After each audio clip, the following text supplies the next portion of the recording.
Assalamualaikum warahmatullahi wabarakatuh. Baik, jumpa lagi untuk sesi berikutnya, lanjutan dari pertemuan kita yang kemarin, yaitu tentang ukuran nilai pusat dan ukuran nilai lain-lain. Kemarin kita sudah bahas tentang ukuran nilai pusat, yaitu untuk data berkelompok maupun data tunggal, menghitung nilai rata-rata, menghitung nilai median, titik tengah, dan menghitung nilai modus atau nilai yang sering muncul. Maka pada sesi ini kita akan mengulas kembali ukuran nilai pusat selain dari median, rata-rata, atau modus. Itu namanya ukuran nilai lainnya. Baik. Oke, ini dia.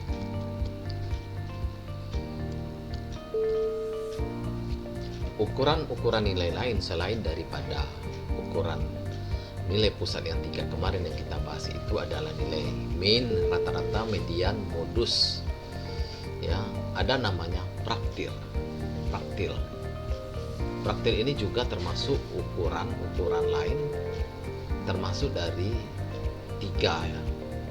Hitungan yang kita hitung kemarin itu median, modus ya, dan rata-rata. Karena dengan hitungan praktil kita juga mendapatkan informasi terkait dengan sekelompok data, tidak hanya rata-ratanya saja, median dan modus, tetapi di praktil kita juga akan mendapatkan informasi tambahan, sehingga kita akan mendapatkan informasi yang lebih lengkap di dalam memutuskan suatu permasalahan pada sekelompok data. Baik, praktil adalah nilai-nilai yang membagi seperangkat data menjadi beberapa bagian. Praktil. Maka praktil terdiri dari 3 bagian juga. Ada namanya kuartil, seperempatnya, desil, sepersepuluhnya, persentil, seperseratusnya. Nah, kita akan bahas 3 bagian ini dalam ukuran lain praktil, yaitu kuartil, desil, persentil. Yang pertama adalah kuartil. Kuartil adalah praktil yang membagi seperangkat data yang telah terurut menjadi 4 bagian yang sama. Jadi nanti akan ada kuartil 1, kuartil 2, kuartil 3, dan kuartil 4. Karena hanya dibagi menjadi seperempat, ya, menjadi 4 bagian. Tetapi data harus kita urut dulu.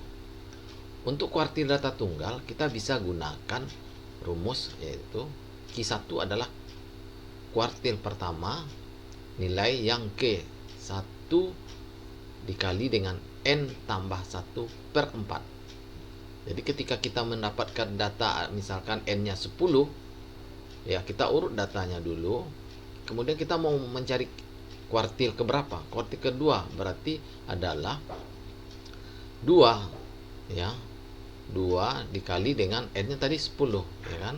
Berarti 10 tambah 1, 11. Itu 11 kali 1, 11. Berarti dibagi 4. Itulah kuartil pertamanya. Tapi kalau kuartil keduanya berarti 11 kali 2 bagi 4.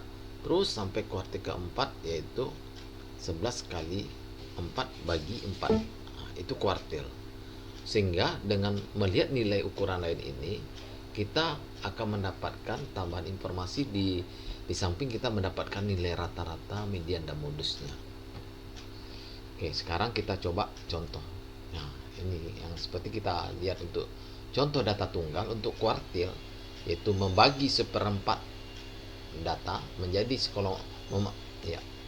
maksudnya membagi sekelompok data menjadi seperempatnya.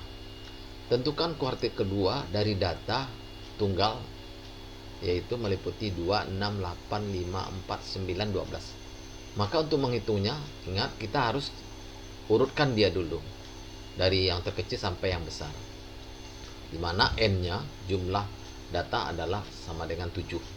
Maka untuk mencari kuartil pertama sama dengan, ya, untuk mencari kuartil kedua maksudnya sama dengan 2 dikali dengan N-nya 7 tambah 1. 8 kali 2 per 4 sama dengan 4, ya kan? 16 bagi 4. sama dengan 4.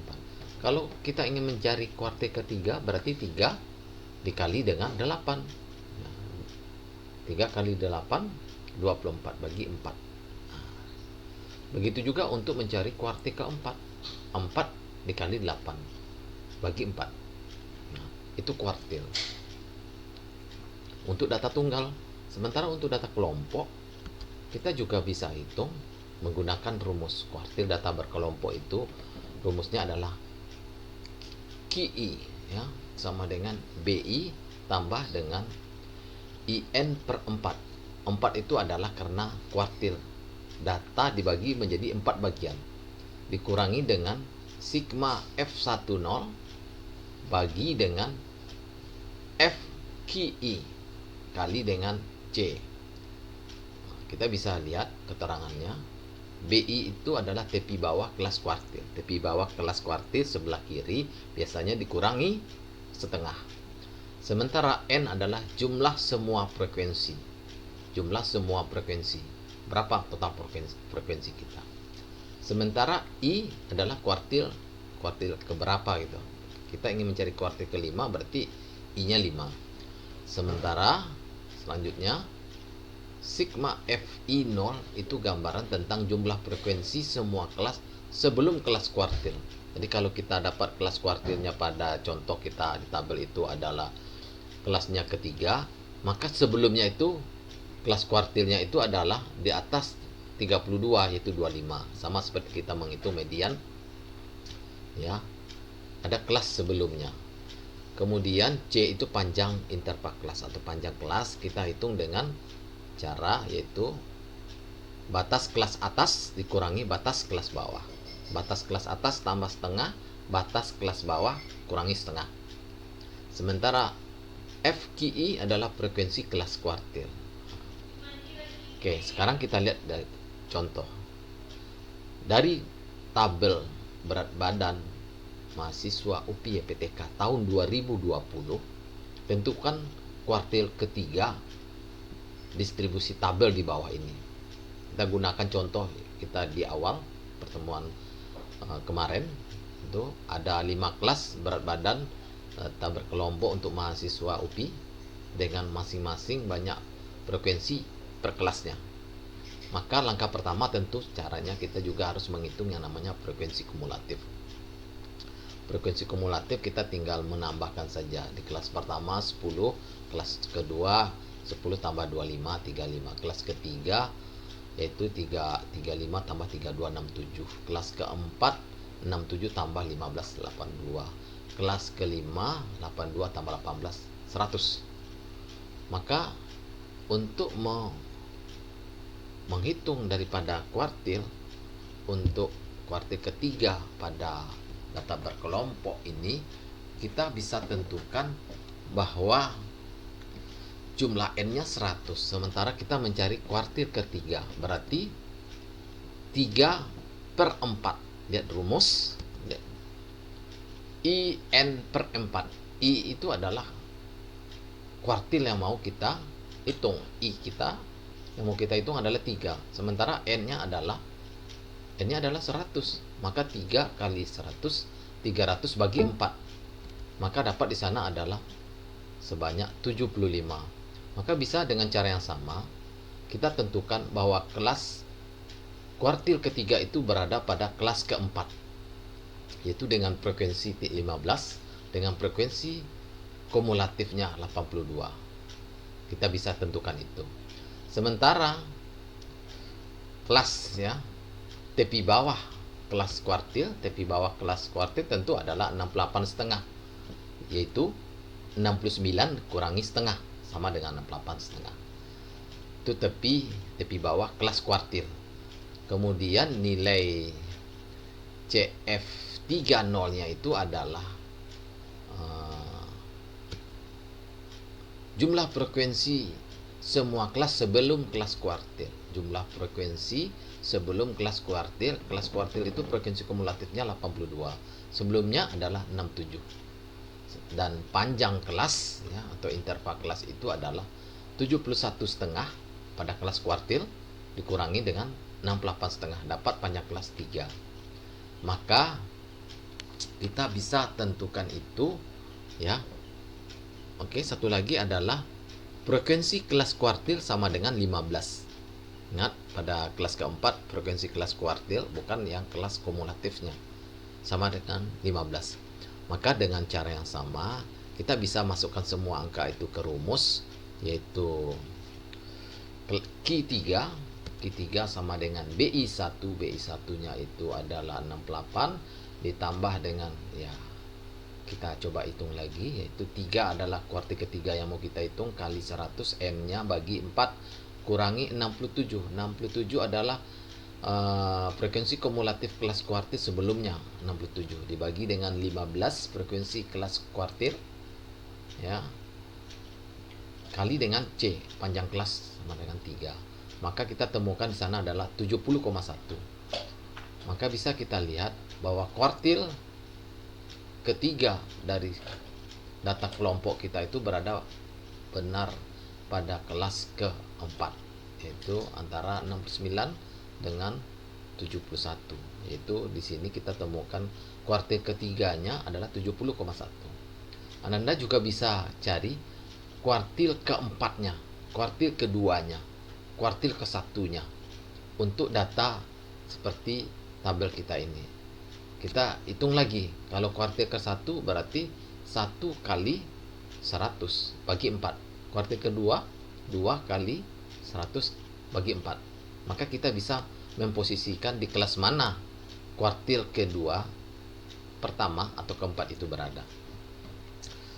Baik, kira-kira bisa dipahami. Selanjutnya untuk perhitungan praktil, yaitu merupakan ukuran pusat lainnya selain dari nilai rata-rata, median, dan modus, itu ada namanya desil. Desil adalah praktil yang membagi seperangkat data yang telah terurut menjadi 10 bagian yang sama.